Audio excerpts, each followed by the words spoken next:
Hi everyone, this is Nastasia and this is Solar Talk.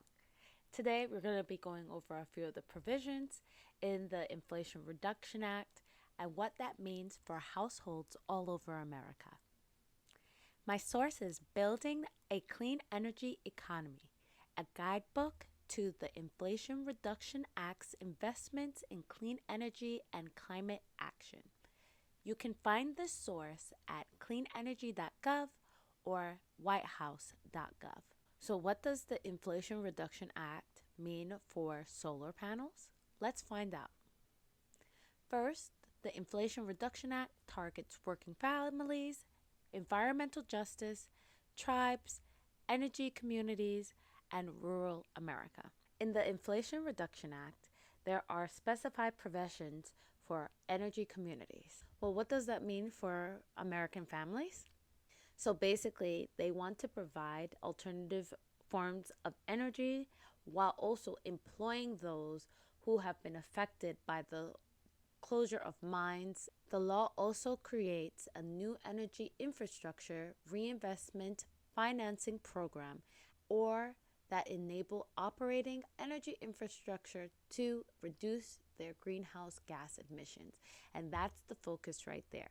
That is the thing that's going to give Americans subsidized solar panels.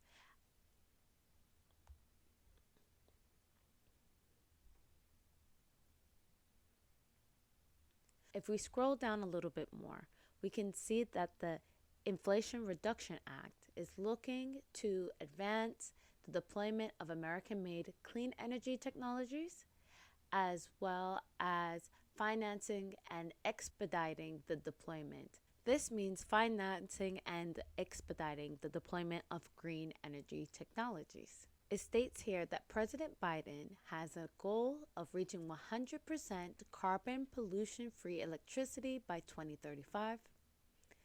That would be a 50 or 52% reduction from 2005 levels.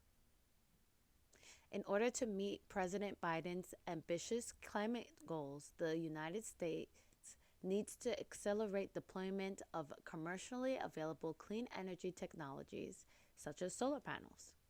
The Inflation Reduction Act includes billions of dollars in grants and loans to spur financing and deployment of clean energy projects that cut greenhouse gas emissions and other pollutants, with a focus on projects in disadvantaged communities, energy communities, and other communities in need.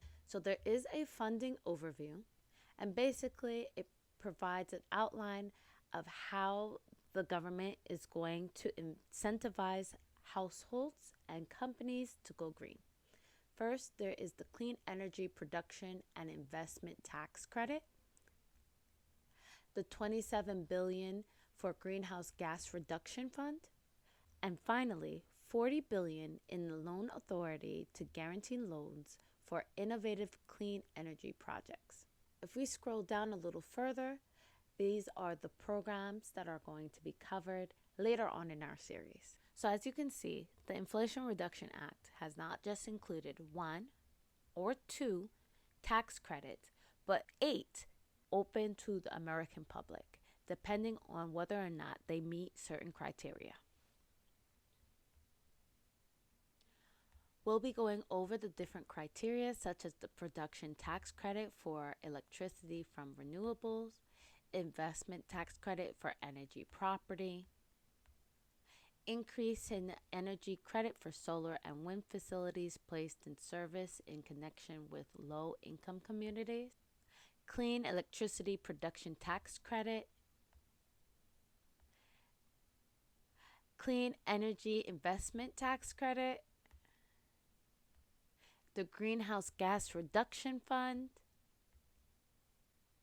and the funding for the Department of Energy Loan Programs Office.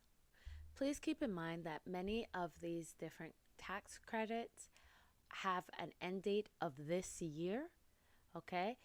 For example, the production tax credit for electricity from renewables is only available to projects that began construction before January 1st, 2025.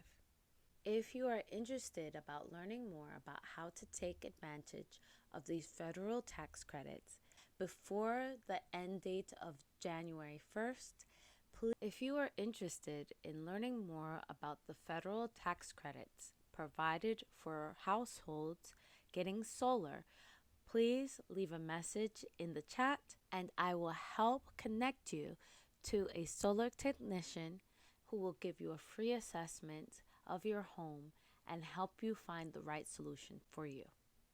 Thank you.